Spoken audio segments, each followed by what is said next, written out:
Hey, it's Rachel, and I want to talk about one of the most frustrating things that we face as parents, and that's when our kids don't do what they're supposed to do because they don't feel like it. Now, that can be incredibly exasperating for us as parents because all day long we do things we don't feel like doing, and then we ask them to do something, and they just don't feel like doing it, so they don't. Now, too often we resort to punishment to try to motivate kids to do what they don't feel like doing. So they don't brush their teeth, or they don't take out the trash, or do their homework, and we take away the things that they care about. We try to make them feel worse so that the next time they'll do what they're supposed to do. Unfortunately, that doesn't work because it doesn't get to what's under or what's causing this behavior to begin with. So why is it that kids don't do what they don't feel like doing? It is because they don't feel like doing it. And unfortunately, kids and even teenagers' brains, they're not fully developed. They're still pretty primitive. So the way they think about it is, I don't feel like doing it, so I'm not going to do it. If there's discomfort, I'm going to avoid it.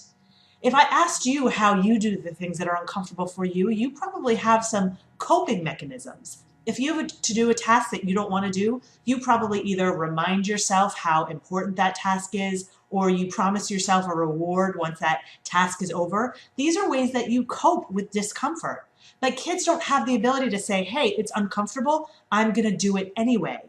The truth is they need these tools and they simply don't have them. But that's good news because we can teach them these tools. And I want to tell you how to do that. But I'm going to first start by telling you when to teach them these tools, and then I'll tell you how to teach these tools. So the when is my warning to you. Do not try to teach them how to handle discomfort in the moment of discomfort. Don't get into power struggles when they're in that moment not doing what you ask. Let me give you an example. Let's say you have to go to the dentist or do something that is incredibly uncomfortable for you. Imagine you're working up your nerve and you're thinking about it, and as you're trying to do the thing that you don't feel like doing, someone comes along and they start yelling at you for not doing it fast enough, for not jumping up the minute they asked you to go to the dentist. And they start threatening to take away things from you if you don't just do things when they ask you to do them.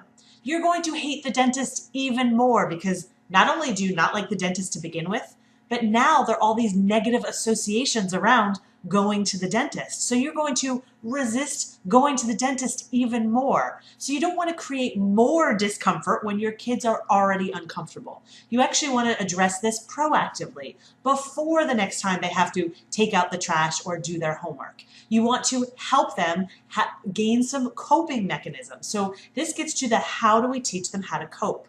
The first thing you want to do is to set the boundary. You might say to them, you have to clean your room. That's what they need to do. That's uncomfortable. The next thing you want to do is ask them what it's like for them to do this uncomfortable thing.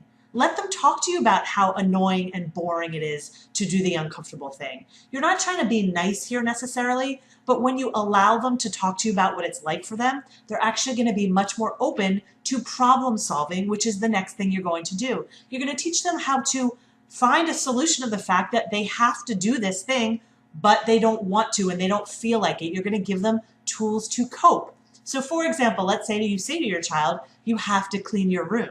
The next thing you would say is, what's it like when you have to clean your room? And maybe they'll say something to you like, it's boring. Just acknowledge that, yes, it is boring. And then just be lighthearted and say, well, since you can't not clean your room and it's boring, how can we help you do the thing that you don't feel like doing? How can we make it a little less boring? And then you brainstorm some solutions with them. Now, ideally, they are coming up with the solutions because kids are going to follow through more on their ideas than yours. But some solutions could be maybe they turn on their favorite song and try to clean up certain areas of their room before that song is over. Or maybe they get some laundry baskets and place them around their room and clean up their dirty clothes off the floor by putting it in the baskets. Or maybe they promise themselves that they'll be able to play their favorite video game once certain areas of their rooms are clean. You're teaching them these tools that you have, but they don't. And the truth is that when kids have these tools, they're much more likely to do the thing that they're uncomfortable doing. Imagine we go back to the example of the dentist for you.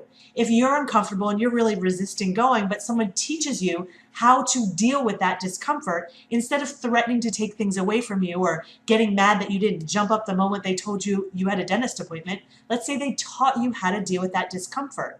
You'd be much more likely to go to the dentist more quickly next time.